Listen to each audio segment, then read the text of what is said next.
Check, check, check. I don't want to be a product of my environment. I want my environment to be a product of me. Prestige Living Podcast. So with that, who do you want to be? Hello, welcome to Prestige Living. This is Jay O'Brien with another segment of Be Bold. Everyone has insecurities, whether they're birthed at a young age or maybe it's a complex created from an experience as a teenager, or even just the feeling of being inadequate or simply being judged as an adult. Think about this. When you meet someone for dinner or drinks and you're the very first person to arrive, do you text or call that person letting them know that you're there? Or do you go into the place you agreed to meet at the time you agreed to meet and simply just wait for them? Most would probably send a text or a call, I would venture to guess, or even after that pointless bit of communication, already having known the person would be there when they said they'd be, you wait in your car, or maybe you wait in the restaurant and you're just glued to your phone until they arrive. Admit it, you know exactly what I'm talking about. And I'm guilty of it too. We're afraid to just simply be.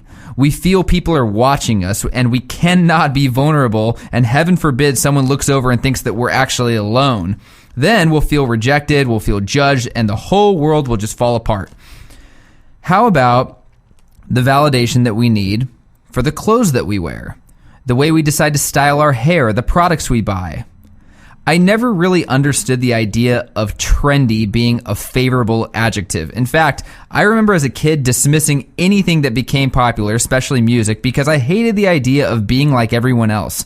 But there's so much value that we tie to it, and there's a reason people follow these trends. It's because it's safe. It's accepted. We won't be judged for it because we're in the same boat as everybody else.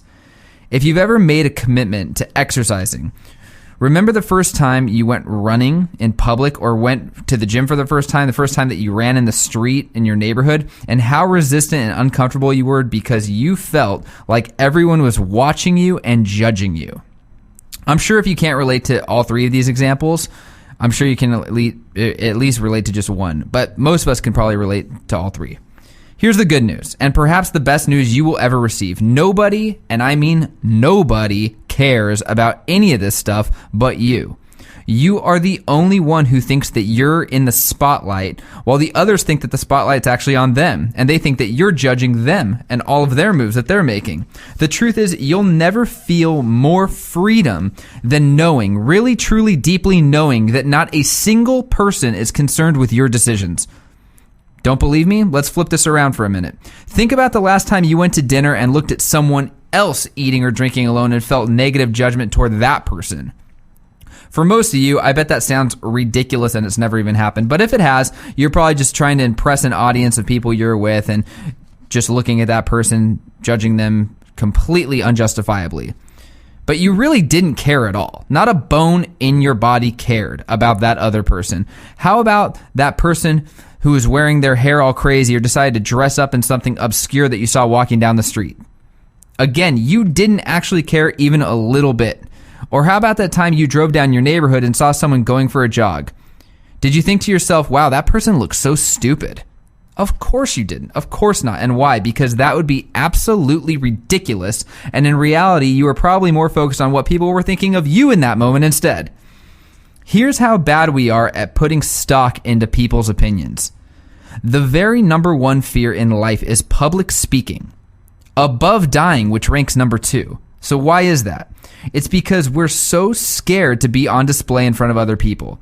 We're feeling judged, and we don't think we're worthy or capable of the position that we're in that moment. And we will never, ever, ever be good enough.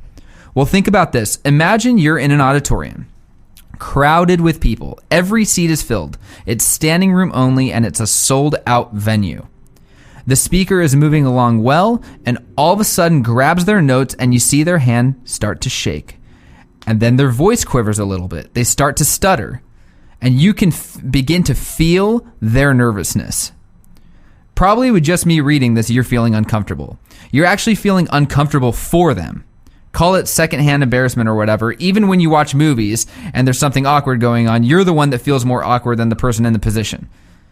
So remember, The audience actually wants you to do well.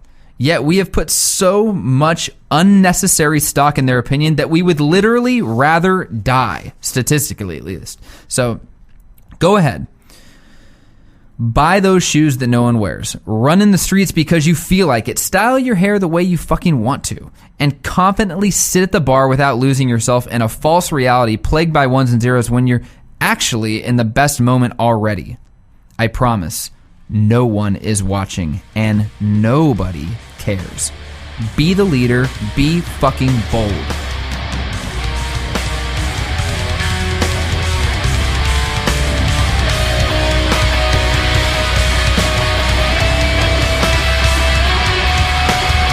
If you would like to be on the Prestige Living podcast or know someone that would be a great guest, go to www.prestigelivingpodcast.com. We'd love to hear your story.